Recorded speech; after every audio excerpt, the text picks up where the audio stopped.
Hello guys!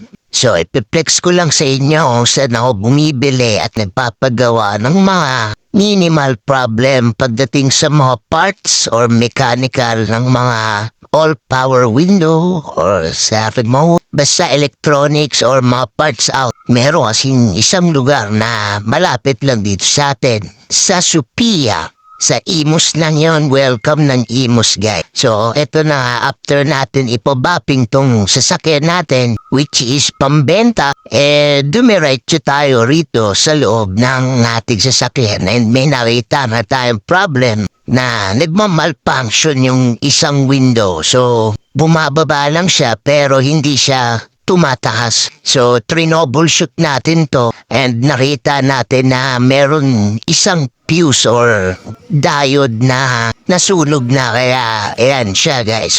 So pumunta na tayo rito sa Sophia para bumili lang sana ng parts. Pero syempre, much better na ipagawa na natin sa mga expert or sa mga skills na technician or electronic technician. O kaya si Sir, dito yan sa Sophia. Nakabili tayo ng isang buong assembly ng all-power window which is central lock para mapaayos natin siya guys.